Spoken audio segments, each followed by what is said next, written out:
اس کے سردار حضرت صالح علیہ السلام سے کہنے لگے کہ آج تک جو بھی نبی آیا وہ اپنے ساتھ کوئی نہ کوئی معجزہ لے کر آیا، اگر تم اللہ تعالیٰ کے سچے نبی ہو تو ہم کو معجزہ دکھاؤ۔ چنانچہ حضرت صالح علیہ السلام نے اس قوم کے سرداروں سے پوچھا کہ آپ لوگ کون سا معجزہ چاہتے ہو؟ تو اس وقت اس قوم کے سردار کہنے لگے کہ یہ جو سامنے چٹان ہے اس میں سے ایک ایسی اونٹنی نکل کر آئے جو گابن ہو اور آتے ہی بچے کو جنم دے دے اور وہ ہم سب کے لیے دودھ دے، اور وہ دنیا کی خوبصورت ترین اونٹنی ہو،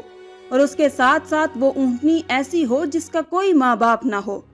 چنانچہ حضرت صالح علیہ السلام نے ان سرداروں کی یہ بات سن کر اللہ تعالیٰ کی بارگاہ میں یہ دعا کی تو ان کی دیکھتے ہی دیکھتے سامنے پہاڑ میں سے ایک خوبصورت حاملہ اونٹنی نکل کر آئی، اور آتے ہی اس اونٹنی نے ایک حسین و جمیل بچے کو جنم دیا۔ اس وقت اس اونٹنی کے تھن دودھ سے بھرے ہوئے تھے، اور اس اونٹنی نے اتنا دودھ دیا کہ سب لوگوں نے پیٹ بھر کر دودھ پی لیا۔ اس کے باوجود بھی دودھ وافر مقدار میں موجود تھا۔ چنانچہ حضرت صالح علیہ السلام کا یہ عظیم الشان معجزہ دیکھ کر وہ تمام قوم اور اس کے سردار لاجواب ہو گئے، اور اس بدبخت قوم کے سردار حضرت صالح علیہ السلام سے کہنے لگے کہ اے صالح، یہ تو سراسر جادو ہے۔ اس طرح اس قوم کے سرداروں نے اور اس قوم نے یہ معجزہ دیکھنے کے باوجود بھی حضرت صالح علیہ السلام پر ایمان لانے سے انکار کر دیا، اور اسی طرح اپنے کفر و شرک پر اڑے رہے۔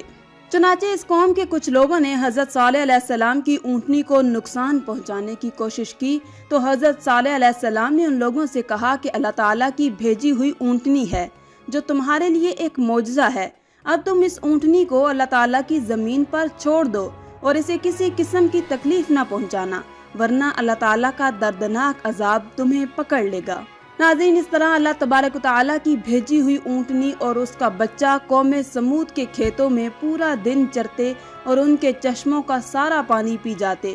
یہ ماجرا دیکھ کر قوم سمود نے حضرت صالح علیہ السلام کی بارگاہ میں شکایت کی کہ اونٹنی اور اس کا بچہ چشمے کا سارا پانی پی جاتے ہیں اور ہمیں پینے کے لیے پانی ہی نہیں ملتا۔ تو ان کی یہ شکایت سن کر حضرت صالح علیہ السلام نے ان کے لیے دن مقرر کر دیے، اور اس طرح اس چشمے کے پانی کو بانٹ دیا۔ ایک دن حضرت صالح علیہ السلام نے اس اونٹنی کے لیے مقرر کر دیا، اور دوسرا دن اس چشمے کا پانی قوم سمود کے لیے مقرر ہو گیا۔ ناظرین، جس دن وہ اونٹنی پانی پیتی اس دن وہ دودھ بھی زیادہ دیتی، اور دودھ اتنا ہوتا کہ دن اور رات میں ختم ہی نہ ہوتا۔ جس طرح کہ اللہ تعالیٰ قرآن مجید میں اس بات کی طرف اشارہ کرتے ہوئے ارشاد فرماتے ہیں، اور حضرت صالح علیہ السلام نے اپنی قوم سے کہا کہ یہ اونٹنی ہے، ایک دن اس کے لیے پانی کی باری ہے اور ایک معین دن تمہارے پانی کی باری ہے، اس کو کوئی تکلیف نہ دینا ورنہ اللہ تعالیٰ کا دردناک عذاب تم دیکھو گے۔ کچھ دنوں کے بعد قوم سمود اس اونٹنی سے تنگ آ گئی، کیونکہ جس دن وہ پانی پیتی تھی اس دن ان کو پینے کے لیے پانی نہ ملتا، اور ویسے بھی قوم سمود کے سرداروں نے حضرت صالح علیہ السلام کی اونٹنی کو ایک جادو قرار دے رکھا تھا۔ پھر قوم سمود کے ایک طاقتور سردار کی بیوی جس کا نام صدوق تھا، اس عورت کی 2 انتہائی خوبصورت اور حسین و جمیل بیٹیاں تھیں۔ ان کی عمر 12 اور 14 سال تھی۔ اس عورت نے حضرت صالح علیہ السلام کے بیٹے کو یہ لالچ دیا کہ اگر تم اپنے گھر میں موجود اونٹنی کو رات کے اندھیرے میں قتل کر دو تو میں اپنی دونوں بیٹیاں انعام کے طور پر تمہیں دے دوں گی۔ چنانچہ حضرت صالح علیہ السلام کی اولاد جو کہ نیک تھی، لہٰذا وہ عورت کے اس جال میں نہ پھنسے تھے۔ اور اس کے بعد اس صدوق نامی عورت نے پوری قوم میں یہ اعلان کر دیا کہ جو بھی شخص حضرت صالح علیہ السلام کی اونٹنی کو قتل کرے گا، میں اپنی دونوں کنواری بیٹیوں کا نکاح ان کو دے دوں گی۔ اس عورت کا یہ اعلان سنتے ہی اس قوم کے 2 نوجوان جن کا نام مصدع ابن دہر اور کیدار بن سالف تھا، ان دونوں بدبختوں نے مل کر اسی رات حضرت صالح علیہ السلام کی اس اونٹنی کو ذبح کر دیا، اور اس طرح اللہ تعالیٰ کی اس بھیجی ہوئی اونٹنی کو ذبح کرنے کے بعد قوم سمود حضرت صالح علیہ السلام سے کہنے لگی کہ اگر تم اللہ تعالیٰ کے سچے رسول ہو تو ہم پر وہ عذاب نازل کرو جس عذاب سے تم ہمیں ڈراتے ہو۔ اس طرح اس اونٹنی کے قتل ہونے کی خبر سن کر حضرت صالح علیہ السلام بے حد پریشان ہوئے اور زارو قطار رونے لگے۔ چنانچہ اس طرح اس اونٹنی کو قتل کرنے کے بعد اس بدبخت قوم نے حضرت صالح علیہ السلام کو قتل کرنے کا ارادہ بھی کر لیا۔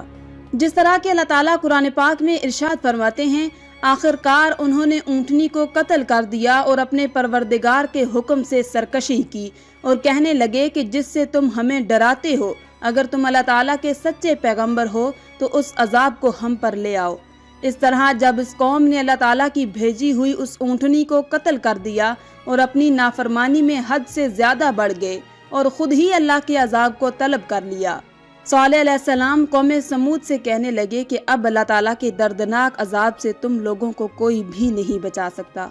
چنانچہ حضرت صالح علیہ السلام کی یہ بات سن کر اس قوم کے 9 بدبخت لوگوں نے یہ ارادہ کیا کہ اب حضرت صالح علیہ السلام کو یقیناً قتل کر دیا جائے۔ چنانچہ وہ 9 افراد ایک پہاڑ کے پیچھے چھپ کر حضرت صالح علیہ السلام کا انتظار کرنے لگے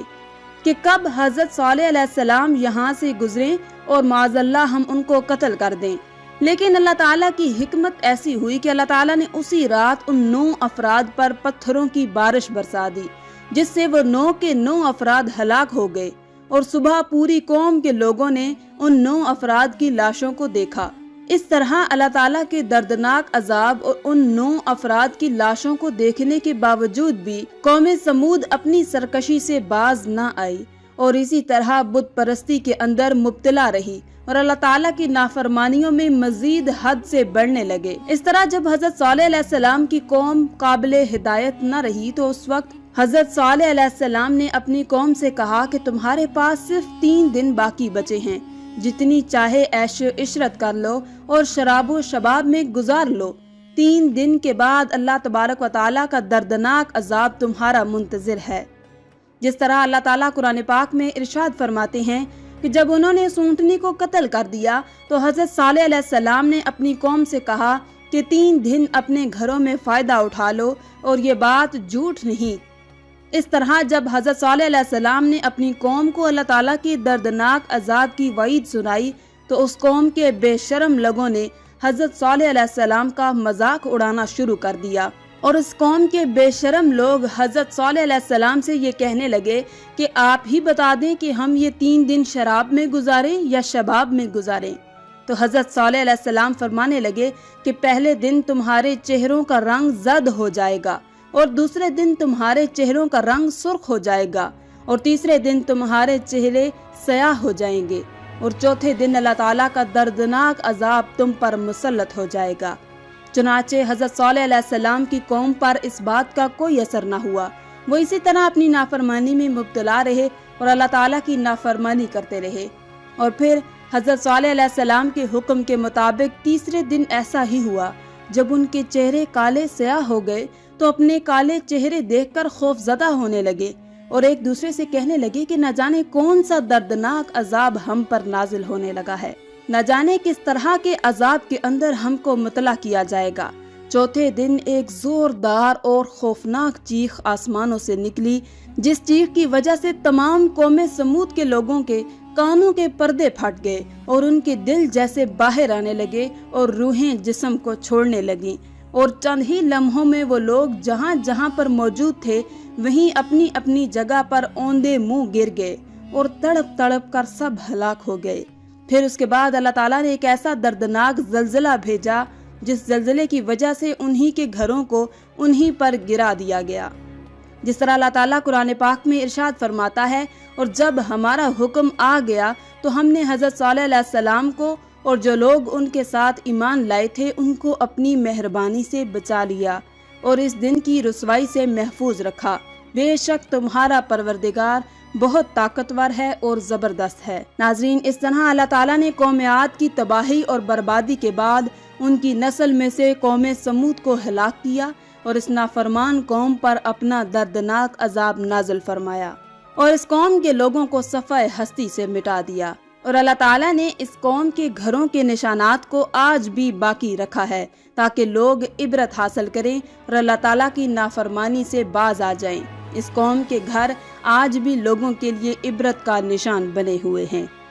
آخر میں اللہ رب العزت سے دعا ہے کہ اللہ تعالیٰ ہمیں نیک اعمال کرنے اور برائی سے بچنے کی توفیق عطا فرمائے۔ آمین یا رب العالمین۔